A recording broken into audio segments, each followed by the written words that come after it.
So a warm welcome to each and every one of you for spending our time, the time together. We use the power of dialogue. We are coming from different places. We have different perspectives, different experiences, and of course we see the world differently. So when we come together and we talk to each other, then we can find a better understanding of the situation, and we find better ways forward. So I really appreciate everybody here from academia, from industry, from your students, young, elder, foreign people, Norwegian people, and I'm really happy to have each and every one of you here. There are 2 exits, one here, one there. If the alarm goes off, we assume it is real, so then we just go out. And I don't have any information that's going to be any practices today. So the focus of today is, of course, on transfer in focus.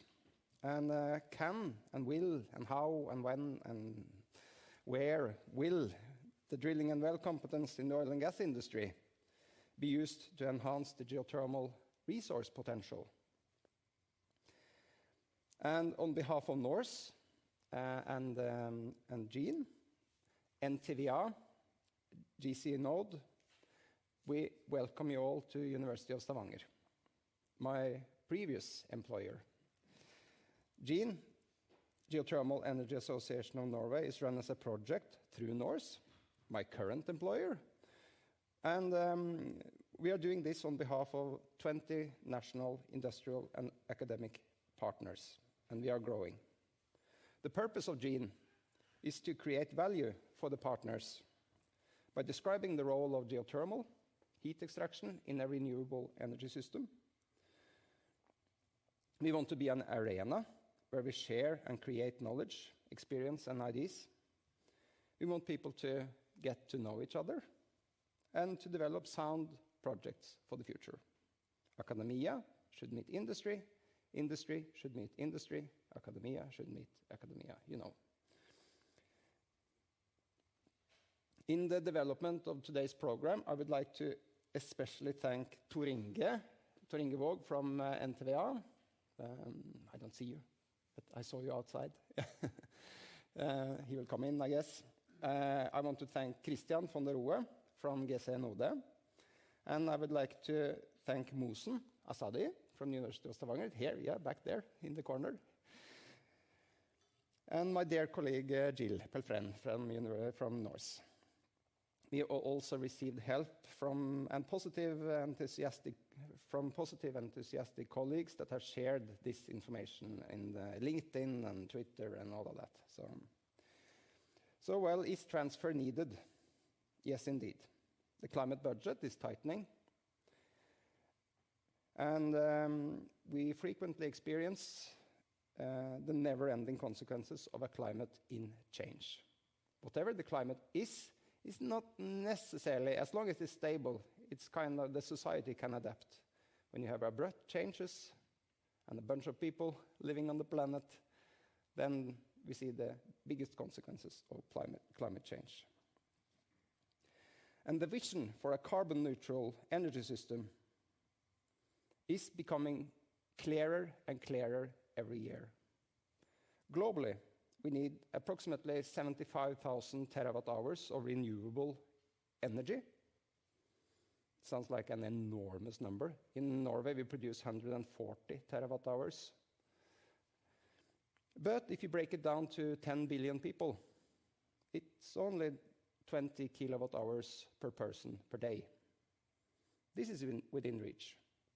The Norwegian electrical energy system of renewable power is on 140 terawatt-hours, which equates to 63, 3 times the global need for renewable carbon-neutral energy. So having sufficient energy over the air is, of course, one thing. But having access to firm renewable carbon-neutral energy at demand is the biggest hurdle. Because the renewable sources are, per definition, fluctuating and uncontrollable. So, in order to tackle such challenges going forward, we cannot solely think electricity. The future also includes molecules. It also includes the use of heat.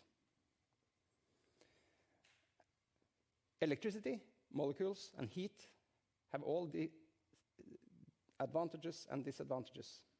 The electricity grid needs to be balanced every second. The molecules can be harvested, transported, stored. You've identified the buyer. The heat is, per definition, a local resource. So when we resolve these issues, we need to tackle not only how energy is produced, we also need to have an energy system thinking where we look at both how energy is produced, how it is transported, how it is stored until demand, and then how it is used. So if you look at the Norwegian system, we spend 75 terawatt hours in our buildings, for example. Out of these 75 terawatt hours each year, we spend 56 terawatt hours for heating services. What if this heat could be harvested locally? Wouldn't that be nice?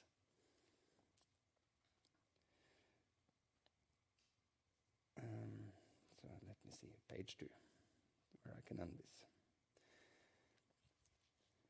By drilling down, connecting heat pumps, we can harvest energy from the ground source, enable high efficient of performance for heat pumps also the coldest day, the coldest hour, where the grid is at full capacity.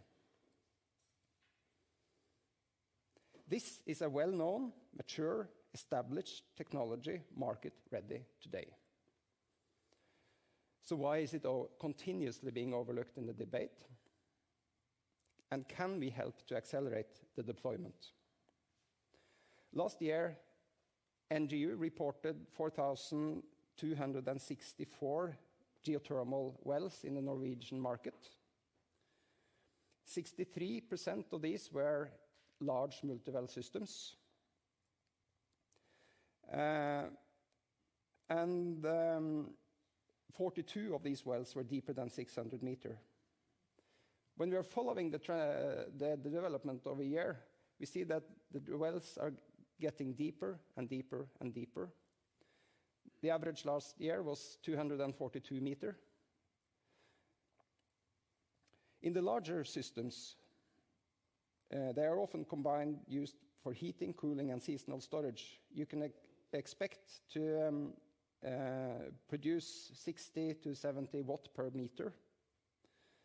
In a single well system, you could have like around 30 watts per meter, but this, of course, highly depends on how the system is designed, how it is operated, and of course, the geological resource potential. What's the geothermal gradient? What's the heat flow rate? If the system is run, let's say, 3,000 hours out of the 8,765 hours that makes up a year, we, in 2023, developed around 0.1 to 0.2 terawatt hours of conflict-free energy. The drill hole lasts forever. It's a gift for the next generation. It's carbon neutral, renewable. It's firm. You can get it when you need it. It's aerial effective. It's material effective. It's invisible and therefore conflict-free. Landscapes and nature stays untouched. For the owner, the produced heat reduces the impact of fluctuating electricity prices. The heat is local, and the build-out demand on the electrical distribution system is thus reduced.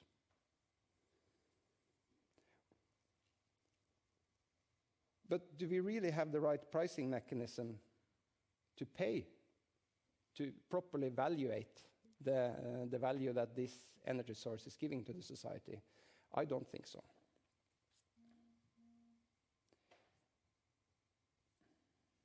I will sum up if I can make this happen here. Yeah. So we are here today to explore how drilling and well experience from the oil and gas industry can help to expand the geological resource potential. Today, the onshore ground-source heat pump providers, they drill at a cost of 500-600 kroner per year. Can the oil and gas drilling compete with that price? No, 500 to 600 kroner per meter. I'm sorry, I got that wrong. Yeah, yeah, sorry. So per meter drilling price, I mean, is low. It's hard to compete with that. And then last thing I would like to mention is the difference in the business scale, because nothing really beats the value of a proper business model, a profitable business model. Well, then things happen. And the oil and gas industry is, of course, designed to identify to produce the molecule, to store it, and then to transport it to the buyer, right? And the buyer is global, like it can be anywhere. And of course, the buyer is the one that wants to pay the most for this. The heat, by its nature, is a local resource. So this value chain needs to be, it's obviously different. The value in ground source heat is obviously to reduce the alternative cost of electricity. If we can go deeper, we can use the heat directly, high enthalpy systems. We could use it in industrial applications, or we could produce electricity and then sell it to a regional, national, international electrical grid, thus identifying the buyer. This, of course, is challenging on the Norwegian context with the hard, crystalline, tight rocks with low geothermal gradient. But we are operating in an international market, and we have people in the room that are not only focusing on the Norwegian system, but can operate in Europe. So I have a bunch of questions here I would like to end with, but I'm not going to do that because my time is running up. I hope to get many of the answers that I have to many of these questions. I will be moderating the first session. For this introduction, I would like to declare the seminar of today open. So, thank you. And